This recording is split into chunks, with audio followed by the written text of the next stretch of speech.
नमस्कार, मैं हूं मनोज सैनी। हैंडी विशेष में आपका स्वागत है। और हमेशा की तरह हम किसी नए मेहमान से आपकी मुलाकात करवाते हैं, लेकिन इस बार हमारे साथ है एक डायनामिक अफसर, इंदौर के कलेक्टर मनीष सिंह, जिनका नाम आपने सुना होगा, काम भी देखा होगा। तो चलिए आज समझते हैं कि नाम और काम के बीच में जो एक समय गुजरा वो कैसा रहा। तो चलिए आपको मिलवाता हूं मैं आज इंदौर कलेक्टर मनीष सिंह से। नमस्कार सर। नमस्कार जी मनोज भाई, नमस्कार। मनीष सिंह साहब, जब इंदौर की बात होती है तो हमने ये भी देखा कि जब आप इंदौर के निगम कमिश्नर थे तो इंदौर नंबर 1 बना। और ये भी इत्तेफाक है कि जब चौथी बार नंबर 1 बना तब भी मनीष सिंह वहां पहुंच गए, लेकिन कलेक्टर बनकर। तो चर्चा जब भी होते हैं इंदौर की नंबर 1 बनने की तो एक ही नाम ऊपर होता है और वो होता है मनीष सिंह का। ये कैसे संभव हो पाया? देखिए, पहली बार इंदौर नंबर बनाया था 2017 में, और उस समय मालिनी मैडम यहाँ की मेयर थी, वहाँ पर जो अभी विधायक हैं, और सभी जनप्रतिनिधि और मेयर और कॉरपोरेटर्स की एक 2015 में जो स्थिति थी इंदौर की स्वच्छता को लेकर के, सभी में एक अर्ज थी, जनता में अर्ज थी, जनप्रतिनिधियों में अर्ज थी कि शहर साफ हो। हम लोगों ने काम करना शुरू किया, बहुत सारी एक्टिविटीज़ की हम लोगों ने, door to door collection, segregation, processing, awareness campaigns, dust free city, litter free, dustbin सब हटाए हम लोगों ने। और ग्रेजुअली जब सर्वे हुआ तो जो भी पैरामीटर्स थे गवर्नमेंट ऑफ इंडिया के, 2017 में नंबर 1 पहली बार बना, उससे जनता में बहुत अच्छा उत्साह आया, अवेयरनेस एक अलग लेवल पे गई। फिर 2018 में दोबारा हम लोगों ने जब ये सर्वे हुआ तो उसमें भी नंबर 1 आया। और इस बार जो 2020 में नंबर 1 आया, इसमें मेयर हमारी मालिनी मैडम ही थी और आशीष सिंह जी थे जो कलेक्टर उज्जैन हैं, अभी वो म्यूनसिपल कमिश्नर थे। उन दोनों की मेहनत और जो सफाई कर्मचारी हमारा, उनका जुनून और जनता का जो एक अवेयरनेस था, उसकी वजह से जो सफाई में उनका पूरा सहयोग चल रहा था, वो कारण बना इस बार नंबर बनाने का। मनीष जी, लेकिन जिस तरह हम देखते हैं इंदौर में, ये कैसे हो पा रहा है कि लोग इतने जागरूक हो गए हैं कि आप देखिए चौथी बार नंबर 1 बने। निश्चित रूप से जनता का इसमें सहयोग रहा है और बिना जनता के जागरूक के ये संभव नहीं था।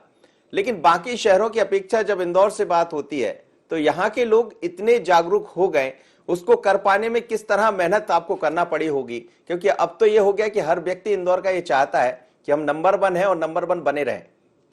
देखिए, जनता हमेशा पहले एक्सपेक्ट करती है कि जो सिस्टम्स एंड प्रोसेसेस हैं, लोकल बॉडी को या नगर निगम को जिसको भी करना है, जो जिम्मेदार है, जनता ये अपेक्षा रखती है कि जो पहले सरकारी डिपार्टमेंट को या लोकल बॉडी को, नगरीय निकाय को जिम्मेदारियां पूरी करनी है, वो कर रही कि नहीं कर रही है। जब 2015-16 में हम लोगों ने डोर टू डोर कलेक्शन किया, हम लोगों ने सेग्रीगेशन शुरू किया, ट्रांसफर स्टेशन बन गए और प्रोसेसिंग शुरू कर दी, उसके साथ साथ जनता में अपने आप अवेयरनेस शुरू हो गई, जनता ने अप्रिशिएट करना शुरू किया। फिर जब सेग्रीगेशन की बात शुरू की 1 साल बाद, और जनता के लिए अवेयरनेस कैंपेन चलाए हम लोगों ने डोर टू डोर कलेक्शन के और सेग्रीगेशन के, जनता साथ में खड़ी हुई।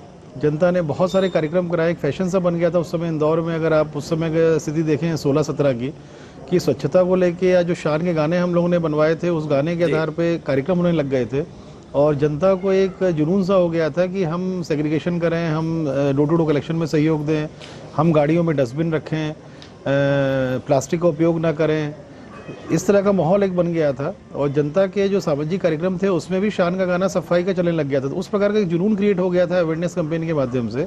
बेसिकली उसका कारण यही था कि पहले जो अपेक्षा जनता को रहती है, सरकारी अधिकारी कर्मचारियों को जो काम करना है, दायित्वों का निर्वहन करें, सिस्टम्स बने, इंफ्रास्ट्रक्चर बने, टाइम पे गाड़ियाँ आएँ, उसके बाद फिर जनता जी जान से उसमें सहयोग करती है। और मेरे ख्याल से हर शहर का यही एक माहौल होगा। अगर जिम्मेदारी कहीं भी निभाई जाएगी सरकारी डिपार्टमेंट द्वारा या नगरीय निकाय द्वारा, तो जनता आगे बढ़ के उसको सहयोग करेगी और धीरे धीरे जनता की आदत में हो जाता है। आज सेग्रीगेशन करना, गाड़ी में कचरा डालना, ये जनता की आदत बन चुकी है यहाँ पर।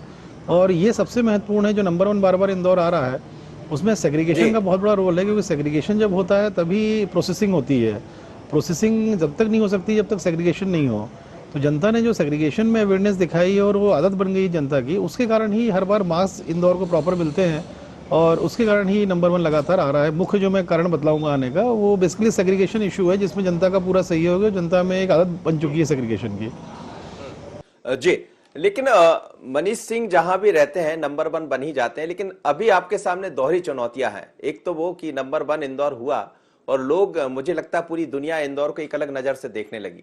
लेकिन एक दूसरी महामारी इस समय बड़ी पैर पसार चुकी है और खासकर जब चर्चा मध्य प्रदेश की होती है तो उसमें इंदौर का नाम उसमें भी सबसे ऊपर होता है। अभी कहाँ देख रहे हैं आप अपने आप को कोरोना के संकट को लेकर, और क्या आपको लग रहा है कि जिस तरह से अनलॉक्ड हुआ है पूरा सिस्टम, ये आगे चलकर और परेशानी बनने वाला? देखिए, अनलॉक जब हुआ था इंदौर को, हम लोगों ने बेसिकली 30 जुलाई को जो लेफ्ट राइट सिस्टम भी रखा था हम लोगों ने पूरी तरह से अनलॉक करके और खोल दिया था। ये एक्सपेक्टेड था कि जब लोग आपस में मिलेंगे तो संक्रमण पर्सन टू पर्सन जाएगा, और 15-20 अगस्त के बाद एक हाइक एक्सपेक्टेड थी, जो हाइक अभी चल रही है। जो अस्पतालों की फैसिलिटी है हमारे इंदौर के जो मरीज हैं उसके हिसाब से 2 से ढाई गुना है अवेलेबल हमारे यहाँ। पर हम लोग इस समय पूरे अन्य जिलों के भी, इंदौर संभाग, उज्जैन संभाग, भोपाल संभाग के कुछ जिले, ग्वालियर संभाग के कुछ जिले, यहाँ तक कि छतरपुर तक से पेशेंट्स आ रहे हैं यहाँ पर। और हम लोगों का प्रयास ये है कि जितने भी बाहर से पेशेंट्स आ रहे हैं उन सभी का इलाज यहाँ के अस्पतालों में हो। हम लोगों ने प्राइवेट हॉस्पिटल्स में लगभग 29 हॉस्पिटल्स को हम लोगों ने ले रखा है इसमें, और उनके बेड्स फिक्स किए हुए हैं, जिसमें कि 1124 बेड्स प्राइवेट हॉस्पिटल्स में हैं। लगभग 300 आईसीयू हैं वहाँ पर, और 500 से अधिक ऑक्सीजन बेड्स हैं। और इसी प्रकार से गवर्नमेंट ने जो अनुबंध किया है अरबिंदो से, इंडेक्स से, वहाँ पर अलग हम लोगों के पास में 1500 से अधिक बेड्स हैं हमारे यहाँ। और सरकारी सिस्टम में जो मेडिकल कॉलेज के हॉस्पिटल्स हैं वहाँ पर भी लगभग 1000 बेड्स हैं। तो अभी बेड्स में थोड़ा प्रेशर जरूर चल रहा है, पर कैसे भी टैकल हम लोग कर रहे हैं उसको। इंडेक्स में कुछ बिस्तर अभी बढ़ाए हैं हम लोगों ने, सुपर स्पेशलिटी हॉस्पिटल चालू हो गया है, उसमें बिस्तर अवेलेबल हैं, लगभग 500 बेड्स हम लोग के पास अवेलेबल हैं अभी। तो हम लोग हैंडल कर रहे हैं। हॉस्पिटल मैनेजमेंट इंपॉर्टेंट हो गया है इस समय। डॉक्टर्स, फैकल्टी और जो अस्पताल संचालक हैं या सभी पूरा सहयोग कर रहे हैं, और सब पूरे जी जान से लगे हुए हैं मरीजों के ट्रीटमेंट करने के लिए। और मुझे उम्मीद है कि जो ये हाइक अभी आया है सितंबर एंड या अक्टूबर, जब तक भी रहता है ये, हमारी डॉक्टर फैकल्टी या हॉस्पिटल संचालक ये पूरे लगन के साथ जिस प्रकार से लगे हैं, इसको हम लोग निकालने में सफल रहेंगे। और अधिक से अधिक मरीजों को हम लोग, मेन फोकस हम लोग का है मॉर्टेलिटी ना हो, उस पर पूरा फोकस चल रहा है।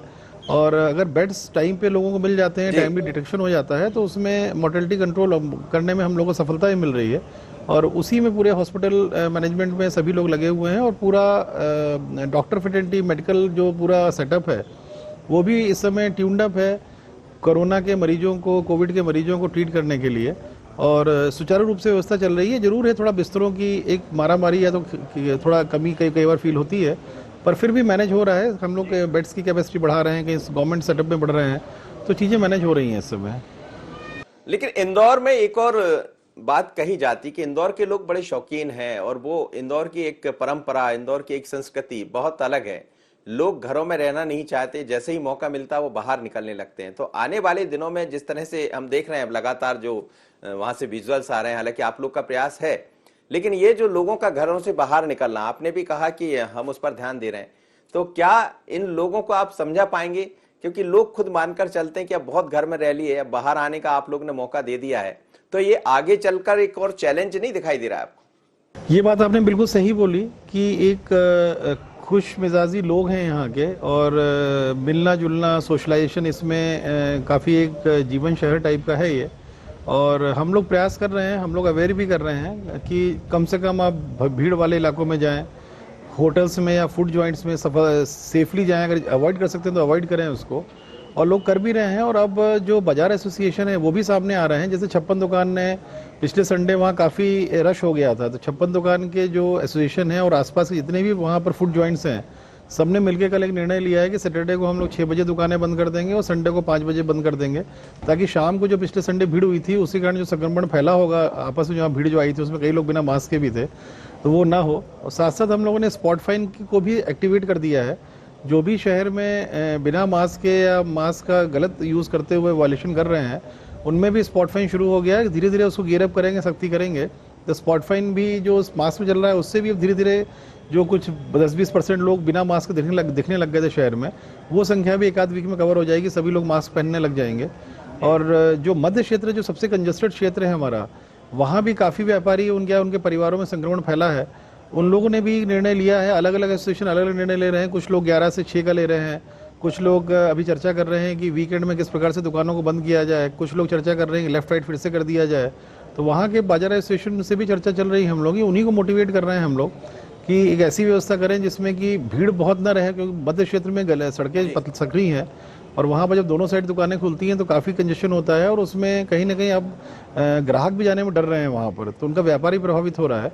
तो अगर वो लोग इस प्रकार की कोई व्यवस्था करते हैं कि इस प्रकार से दुकानें खोलते हैं कि वहाँ भीड़ ना रहे, तो उनकी ग्राहकी भी बढ़ेगी, और कोरोना संक्रमण जो पर्सन टू पर्सन फैलने का खतरा बना हुआ है, फैल भी रहा है, उसमें भी कमी आएगी। तो इसमें चर्चा चल रही है हम लोगों की, बाजार एसोसिएशन सब वर्क कर रहे हैं इसमें, उनका जो फेडरेशन है वो भी वर्क कर रहा है उसमें।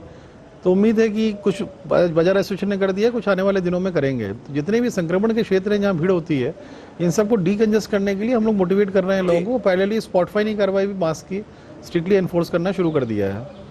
लेकिन एक और सवाल उठ रहा है बार बार इंदौर में निजी अस्पतालों को लेकर। हालांकि आप लोग ने रेट भी तय किए हैं, लेकिन एप्पल अस्पताल जैसे कुछ अस्पताल है जिन्हें लेकर लगातार सवाल उठते रहे, कहा जाता रहा कि बड़ी लापरवाही वहां पे दिखाई गई है। तो क्या जो रिपोर्ट आपके सामने आई है उसमें कुछ ऐसे अस्पताल भी है जो कार्रवाई की जद में आ रहे हैं? एप्पल अस्पताल का केस आया था, शिकायत हुई थी। जब दूसरी बार शिकायत हुई तो हम लोगों ने जांच कराई थी उसमें, और ये पाया था कि वाकई कई हेड्स में अनावश्यक रूप से उनके द्वारा मरीजों से वसूली की जा रही है। और इसी बीच माननीय मुख्यमंत्री जी का आगमन हुआ था कार्यक्रमों को लेकर के इंदौर में सुपर स्पेशलिटी अस्पताल की इनॉग्रेशन में। वहाँ माननीय मुख्यमंत्री जी ने घोषणा की थी कि इंदौर में जो निजी अस्पतालों के रेट है रेगुलेट किए जाएंगे। उस क्रम में हम लोगों ने 2 ऑर्डर जारी करके, और टेस्टिंग का जो कोविड टेस्टिंग का जो चार्जेस बहुत हाई चल रहे थे प्राइवेट लैब्स में, उसको भी 4,000, 4,500 से 2,500 पे फीस कराया। और प्राइवेट हॉस्पिटल्स में भी जो रूम रेंट का हाइक है कि 40% ज़्यादा किसी भी एक बेस रेट बेड का, चाहे वो प्राइवेट रूम में हो चाहे जनरल वार्ड में हो, उससे ज़्यादा नहीं ले सकेंगे। पीपी किट पे हम लोगों ने लिमिट किया। आइसोलेशन और अन्य मदों में जो अलग से लोग राशि मांग कर रहे थे उसमें मना किया कि नहीं मांग सकते हैं। फूड और कंज्यूमेबल्स में हम लोगों ने 750 रुपये का अमाउंट फ्रीज किया पर पेशेंट पर डे। ऐसा करके हम लोगों ने सारे हेड्स को फ्रीज कर दिया है कोविड ट्रीटमेंट को लेके। उससे ज़्यादा पैसा चार्ज कोई भी अस्पताल नहीं कर रहा है। अगर कोई करेगा तो उसके खिलाफ संबंधित धाराओं में जो हमने सेक्शन 144 एपिडेमिक डिजीज एक्ट और डिजास्टर मैनेजमेंट एक्ट में जारी किया है आदेश, अगर किसी ने भी चार्ज किया इससे ज़्यादा तो वहाँ के संचालक गण उसमें अपराध के भागी होंगे, FIR रजिस्टर की जाएगी। और अभी सुचारू रूप से चल रहा है। उसके बाद काफ़ी हद तक नियंत्रण आया है दरों में। जी मनीष सिंह साहब, आपकी प्लान रहता है, आप एक अपनी रणनीति के तहत, अपने प्लान के तहत आगे बढ़ते हैं। जैसा हमने निगम कमिश्नर रहते हुए भी आपको देखा, और फिर वही बात आती कि नंबर 1 इंदौर हुआ। लेकिन अब एज ए कलेक्टर आप वहां पर हैं और करीब करीब एक अच्छा खासा वक्त होने जा रहा है। हालांकि इस बीच में कई तरह के सवाल जवाब उठते रहते हैं, आपकी नौकरी ऐसी है। पर क्या मन में क्या चल रहा है इंदौर को लेकर, और क्या प्लानिंग है कलेक्टर मनीष सिंह की? देखिए, अभी जब से आए हैं तब से तो कोविड से फाइट कर रहे हैं हम लोग।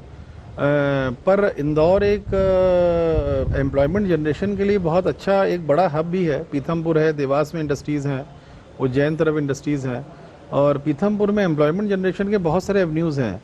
तो एक एम्प्लॉयमेंट जनरेशन की फील्ड में है कि जितनी भी गवर्नमेंट लैंड्स हैं किस प्रकार से मोटिवेट कर सकते हैं इन्वेस्टर्स को आने के लिए, उसमें चर्चाएं चल रही हैं हम लोग की पैरेलली।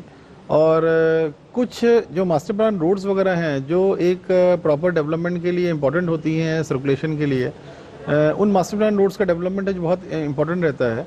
और यही सब बेसिक चीज़ें हैं। अभी बहुत ज़्यादा मैं फ्रैंकली बोलूँ तो अभी हम लोगों का दिमाग चल भी नहीं पाया है। पर हाँ, इन्वेस्टमेंट के पार्ट पे, मास्टर प्लानिंग के पार्ट पे थोड़ा हम लोगों का भी वर्किंग शुरू हुई है उसमें। और आने वाले समय में अन्य जो प्राथमिकताएं होंगी शहर की, उसको डेफिनेटली हम लोग पूरा करेंगे। जो एयरपोर्ट डेवलपमेंट बहुत इंपॉर्टेंट है। अगर लॉन्ग टर्म देखा जाए तो एयरपोर्ट डेवलपमेंट के मास्टर प्लानिंग फ्रीज अभी नहीं हो पाई है, उसको भी फ्रीज हम लोग कर रहे हैं। और उसमें रनवे की लेंथ वगैरह बढ़ाने का पूरा प्रोविज़न है। तो ये सब एक्टिविटीज़ अभी चल रही हैं। पर हाँ, एक बार कोविड से थोड़ा ये हाइक जो कम हो थोड़ा, तो उसके बाद फिर हम लोग डिटेल इसमें इंदौर के जो अन्य एवेन्यूज़ हैं जहाँ इंदौर का आवश्यकता है, उसको डेफिनेटली हम लोग टेकअप करेंगे आगे। मैं वापस लौटता हूं। ये तो कलेक्टर रहते हुए आपसे बात हो रही थी, लेकिन एक वो मनीष सिंह जिसे हम बचपन में याद करें, जो कॉलेज पहुंचा होगा और फिर जाकर बी जब आप कर रहे होंगे MA सिटी में, तो उस दौर से ही आपने ये तय कर लिया था कि मुझे इस सेवा में जाना है, या कुछ और करना चाह रहे थे? मैंने सिविल इंजीनियरिंग में मैनेट से किया था बीटेक, 89 पास आउट हूँ मैनेट से। और उस समय जब मैं कर रहा था तब ऐसा कुछ नहीं था कि इसमें इन एडमिनिस्ट्रेटिव सर्विसेज में जाना है। पर हाँ, शुरू में तो हमें इंजीनियरिंग लाइन ही थी हम लोगों की कि इंजीनियरिंग लाइन में जाएंगे। फिर ग्रेजुअली UPSC और PSC का भी बाद लास्ट ईयर में, फाइनल ईयर में ही मूड बना, और भी कुछ लोग दे रहे थे। UPSC मैंने दी, थर्ड अटेम्प्ट में मैं ग्रुप A सर्विसेज में सेलेक्ट भी हुआ, डिफेंस अकाउंट सर्विसेज में। उसी साल मैं डिप्टी कलेक्टर में PSC में चयनित हो गया था। तो मैंने ग्रुप A सर्विसेज को छोड़ करके मैंने डिप्टी कलेक्टर ज्वाइन की, और मेरी फिर नौकरी प्रारंभ हुई। पर हाँ, लास्ट में हुआ था। शुरू में जब कॉलेज में हम लोग सिविल इंजीनियरिंग कर रहे थे तो हम सबका मूड इंजीनियरिंग सेक्टर में जाने का था कि इंजीनियरिंग सर्विसेज में जाएंगे या कोई इंजीनियरिंग जॉब लेंगे हम लोग। ये फाइनल ईयर में कुछ साथी थे हम लोगों के जिन लोगों ने UPSC वगैरह दे रहे थे, UPSC देना हमने भी प्रारंभ कर दिया। यूपीएससी के साथ पीएससी की वांट्स निकली, उसको भी कर दिया, तो उसमें पहले पीएससी की इसमें अटेम्प्ट में हो गया, और तब से फिर इस जॉब को ज्वाइन किया 93 में, और उसमें आगे चले आ रहे हैं इसी में। लेकिन ये सक्सेस का राज क्या मानते हैं आप? जहां भी आप रहे हैं तो आप चर्चा में खूब बने रहे, भोपाल रहे निगम कमिश्नर जब से बात करें, या इंदौर में अलग अलग पोस्टों पर आप रहे जब से बात करें, और अब तो वर्तमान में कलेक्टर है। तो क्या ये माना जाए कि जिस तरह की प्रशासनिक क्षमता आपके अंदर है, ये परिवार से मिली, पिता के कारण मिली, या फिर कुछ और आपके मन में चलता रहा और आप एकदम सक्सेस होते गए? देखिए, डेफिनेटली माता पिता का जीवन में रोल रहता है। धरती पे अगर ईश्वर हैं तो माता पिता ही रहते हैं। तो इस पूरे उसमें एक पिताजी का जो हमारे प्रशासनिक बैकग्राउंड रहा है, कहीं ना कहीं हेल्प किया होगा, पूर्वजों का आशीर्वाद रहता है। और बाकी बेसिकली पब्लिक ओरिएंटेड होनी चाहिए। पब्लिक से एक्टिवली अगर टच में हैं ऑफिसर्स, तो मेरे ख्याल से पब्लिक से टच में रहने के कारण फिर जनप्रतिनिधियों की भावनाएं भी बेहतर समझ, तालमेल अच्छा बनता है। और जनप्रतिनिधि भी हमेशा जनता की बात करते हैं। जब जनता से अगर तालमेल अधिकारियों का रहे, जनप्रतिनिधियों से संपर्क रहे, तो कोई भी निर्णय लेने में बड़ी आसानी होती है। तो जल्दी निर्णय लेना चाहिए। आजकल सबसे इम्पोर्टेंट है कि जो भी आपके सामने विषय आया, निर्णय जल्दी लीजिए आप। तो मेरा ये मानना है कि जल्दी निर्णय लेने, मेरे फादर भी निर्णय बहुत फास्ट लेते थे, तो निर्णय जल्दी लिया जाए तो जल्दी सॉल्यूशन मिलता है, आम जनता को रिलीफ मिलती है। और बाकी तो खैर अब मैं क्या बतलाऊँ, सब ईश्वर की मेहरबानी है, ईश्वर की मेहरबानी बोलूँगा मैं।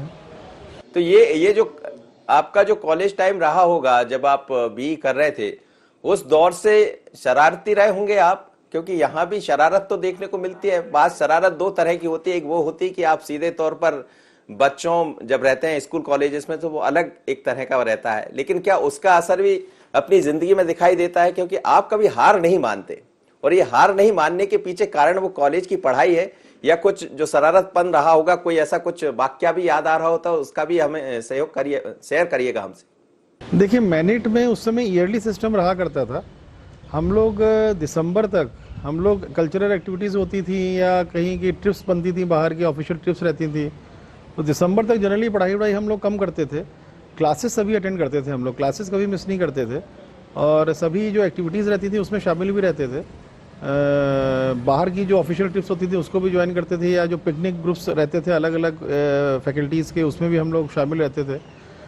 जनवरी से हम लोग पढ़ना शुरू करते थे। फिर जनवरी से फिर एग्ज़ाम जब भी अप्रैल मार्च में होता था, तब हम लोग लगातार उसको जम के पढ़ाई करते थे। और वहाँ पर मल्टी डायमेंशनल एक्टिविटीज़ होती थी मैनिट में, और थोड़ा एग्रेसिव माहौल भी था उस समय जब हम लोग थे 84-89 में।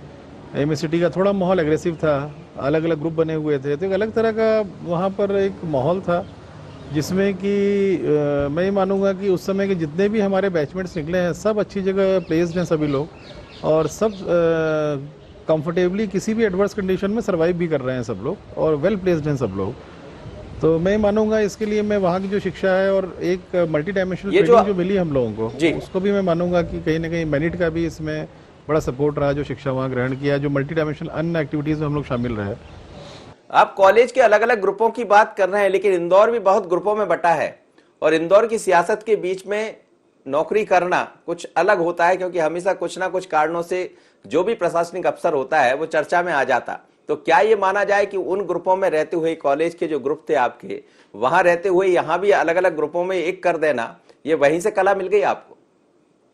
देखिए, जनप्रतिनिधियों से तो अगर आप सबसे संपर्क में रहे, एक्टिव अगर कोऑर्डिनेशन रहे, और उनकी सभी की बात जनता के हित की रहती है, और उनकी बात अगर समझें और उस प्रकार से आप अपना कार्य करें, तो मेरे ख्याल से हर जनप्रतिनिधि संतुष्ट रहता है। और जनप्रतिनिधियों की जो जनता की मांग रहती है उसको समझना चाहिए अधिकारियों को। अगर आप वो समझ के काम कर रहे हैं तो सभी जनप्रतिनिधि आपको सपोर्ट करते हैं। अभी कोविड काल में भी सारे जनप्रतिनिधि जितने यहाँ थे और संस्थाएं थी यहाँ पर, सामाजिक संगठन थे, सब एक होकर सबने लड़ाई लड़ी। जो अप्रैल और मई सबसे कठिन वक्त था इंदौर का, उसमें सारी जो जनता के प्रतिनिधि, सामाजिक संगठन, सोशल ऑर्गेनाइजेशन, सेवा भारती, सब ने एकजुट होकर के यहाँ की लड़ाई लड़ी थी। सभी पार्टी के लोग, चाहे कांग्रेस हो, चाहे बीजेपी हो, चाहे अन्य पार्टियाँ, सभी ने एक साथ जुट करके और बैठते थे, चर्चा करते थे, और शहर के हित में सबने काम किया। तो मेरे ख्याल से सभी की अगर भावनाएं, सही चीज़ों को अगर आप किया और कर रहे हैं, और अगर कोई ऐसी चीज़ है जिसमें कि आप नहीं कर सकते या उसमें लीगल कुछ हिच है, अगर आप उसको जनप्रतिनिधि के प्रति पूरी सम्मान की भावना के साथ अगर आप उसको एक्सप्रेस करके समझाएंगे तो समझते भी हैं लोग। तो मेरे ख्याल से तब कोई दिक्कत अधिकारियों को नहीं आती है। और जी। एक्टिव कम्युनिकेशन होना चाहिए, फ़ोन उठना चाहिए सभी जनप्रतिनिधियों का। हर जनप्रतिनिधि का, चाहे कॉर्पोरेटर है, उसका भी एक महत्व होता है, प्रभाव होता है अपने वार्ड में, वो भी बहुत सहयोग करता है, इंपॉर्टेंट जनप्रतिनिधि रहता है। तो फ़ोन उठना चाहिए, उनको रिस्पांस मिलना चाहिए, तो सभी लोग एक साथ एकजुट होकर फिर काम करते हैं और आपको सपोर्ट भी करते हैं, मेरा ये मानना है इसमें। तो क्या आपको लग रहा है कि अब जिस तरह से आप आगे बढ़ रहे हैं, कभी जिंदगी में या नौकरी के दौर में अभी तक की जो आपकी सर्विस रही, उसमें कभी ऐसा आया कि किसी जनप्रतिनिधि से बात नहीं बनी हो? क्योंकि आप कह रहे हैं कि लगातार जनप्रतिनिधियों से सीधे संपर्क होना चाहिए, लेकिन कभी कोई ऐसा मोड़ भी आया जब लगा कि अब जो आपका नेचर है कि अब बहुत हो गया? ऐसे केसेस आए कई बार। और मैं ये मानूंगा कि जब भी ऐसे वाकये हुए, तब बाद में जब मैंने फील किया, तो मुझे ऐसा लगा कि पेशेंस जो अधिकारियों को रखना चाहिए, वो पेशेंस अगर मैं रख लेता तो बेहतर होता उसमें। और क्योंकि जनप्रतिनिधियों में हमेशा अधिकारियों से ज़्यादा पेशेंस होता है, अधिकारियों को भी पेशेंटली उनको हैंडल करना चाहिए। कभी कभी मतभेद होते हैं और उस मतभेद को बहुत सरेंडली, पेशेंटली अगर आप हैंडल करिए तो सुलझते भी हैं, कहीं कोई दिक्कत नहीं होती है उसमें। शुरू में ऐसा होता था, फिर बाद में क्योंकि मैं काफ़ी डेप्यूटेशन पोस्टिंग्स में रहा जहाँ पॉलिटिकल बॉडीज़ थी, तो ग्रेजुअली मैंने भी बहुत सीखा पॉलिटिकल बॉडीज़ में काम करके। मंडी में रहा मैं, भोपाल नगर निगम गया, वहाँ पॉलिटिकल बॉडी थी, वहाँ बहुत सीखा। IDSEO रहा, वहाँ भी पॉलिटिकल बॉडी थी, वहाँ भी सीखा। तो ऐसे अलग अलग जगह पॉलिटिकल बॉडीज़ में जो रहने से काफ़ी सीखने को मिला। ग्रेजुअली मैच्योरिटी भी आती है फिर कि किस प्रकार से जनप्रतिनिधियों के साथ में रहना है, किस प्रकार से उनके हम लोग भी समझते हैं कि जनप्रतिनिधियों की क्या मजबूरी रहती है, जनता के लिए जो मांग करते हैं वो कितना प्रेशर रहता है जनता का जनप्रतिनिधियों के ऊपर। ये सब चीज़ अगर आपने एक बार समझ ली तो फिर कोई किसी प्रकार के मतभेद या किसी प्रकार का एक डिफरेंस ज़्यादा नहीं होता है। कहीं कोई ऐसी बात रहती है, आप बात कर लीजिए तो सॉल्व हो जाती है वो। शुरू में जरूर थोड़ा समस्या होती थी, पर उसके बाद ग्रेजुअली काफ़ी सीखने को मिला इन लोगों के साथ रह करके, और अब ऐसी कोई दिक्कत नहीं होती है। उज्जैन और इंदौर में क्या फर्क देखते हैं? जब आप उज्जैन कलेक्टर बने तो वहां पे काफी कुछ सुधार आपने किया था, लेकिन मुझे लगता है कि वहां का कुछ सपना अधूरा छूटा होगा। कभी मन में कुछ आता है कि वहां के जो सपने अधूरे छूट गए उनको पूरा कर दिया जाए? देखिए, उज्जैन की पूरा जो इकोनॉमी है वो धर्म पे बेस्ड है। उज्जैन धार्मिक नगरी है, बहुत शांत नगरी है वो। वहाँ पर एक नौकरी करने का एक अलग आनंद है और बहुत ही शांत माहौल फील होता है वहाँ पर। कृषि आधारित है, वहाँ का ग्रामीण क्षेत्र बहुत बड़ा है वहाँ पर, तो वहाँ भी ग्रामीण क्षेत्रों में आपको मौका मिलता है काम करने का। शहर में प्रोटोकॉल बहुत हाई रहता है क्योंकि बाबा महाकाल का मंदिर है, तो वहाँ पूरे देश विदेश से VIPs आते हैं और मंदिरों का मैनेजमेंट मेन है वहाँ पर। और उसमें आनंद भी आता है कि आप मंदिरों का मैनेजमेंट भी कर रहे हैं और दर्शन भी हो रहे हैं भगवान के, उनके सानिध्य में भी हैं आप। और इंदौर का अलग तरह का एक है, इंदौर पूरी व्यावसायिक नगरी है, कॉमर्शियल सिटी है, और यहाँ का एक अलग स्वरूप है, अलग तरह के चैलेंजेस हैं। स्ट्रेसफुल ज़्यादा है इंदौर क्योंकि यहाँ बहुत सारी एक्टिविटीज़ एक साथ चलती हैं। और उज्जैन काफ़ी शांत है, पीसफुल है और धर्म नगरी है पूरी। अलग तरह का स्वरूप है दोनों जगह का। जी जी। आपसे चलते चलते मेरा एक अंतिम सवाल जरूर आपसे रहेगा कि क्या और मन में प्लान चल रहे हैं? क्योंकि इंदौर के लोग अब मनीष सिंह से कुछ अलग उम्मीदें करते हैं। बतौर कलेक्टर तो आपको देख ही रहे, लेकिन जब आपको वहां बैठे हुए देखते तो उनको लगता है कि कुछ और चीजें बदल जाएंगी, क्योंकि इंदौर की पहचान हमेशा एक अलग क्षेत्र में रही है। लेकिन धीरे धीरे कर जो आप लोग ने वहां पर काम किया, एक अलग और पहचान बन गई, बल्कि दुनिया भर में अब इंदौर का अलग नाम है। तो बहुत उम्मीदें लगाकर बैठे हैं लोग इंदौर के आपसे। अभी पहले कोविड थोड़ा सेटल हो जाइए, मुझे लगता है कि अब सितंबर एंड या अक्टूबर में थोड़ा सेटल डाउन होगा ये, और उसके बाद फिर हम लोग काम करना शुरू करेंगे। और अभी बहुत ज़्यादा हम लोगों ने किसी फील्ड में काम करने का वक्त भी नहीं मिल रहा है क्योंकि सभी रेवेन्यू अथॉरिटीज़ और सारा सिस्टम हम लोगों का कोविड मैनेजमेंट में लगा हुआ है। मेरे ख्याल से थोड़ा कोविड सेटल हो जाए, जब से अप्रैल से आए हैं तो हम लोग कोविड को फाइट कर रहे हैं। महत्वपूर्ण भी है क्योंकि सीधे उसमें आम जन का स्वास्थ्य जुड़ा हुआ है। अभी इसलिए कोई डाइवर्ट भी नहीं कर रहे हैं ऑफिसर्स को। एक बार थोड़ा सेटल हो जाए फिर हम लोग एक नए सिरे से फिर जो इम्पोर्टेंट चीज़ें हैं इंदौर की उसको टेकअप हम लोग करेंगे डेफिनेटली। इसमें कभी थकान नहीं होती है मनीष सिंह साहब को? नहीं होती है थकान, तो सभी इंसान है, सभी लोग थकते हैं, थकान सभी को होती है, मुझे भी होती है। चलिए सर, बहुत बहुत धन्यवाद, आप हमारे साथ जुड़े। IND विशेष में ये थे मेरे साथ 2009 बैच के IAS अफसर मनीष सिंह। एक डायनामिक पर्सनालिटी है जो जहां भी रहे हैं तो अपनी एक अलग पहचान बनाई और इस समय इंदौर में बतौर कलेक्टर सेवा दे रहे हैं। अगली बार फिर मुलाकात होगी विशेष में किसी नए मेहमान के साथ। मुझे दीजिए इजाजत, बने रहिए IND 24।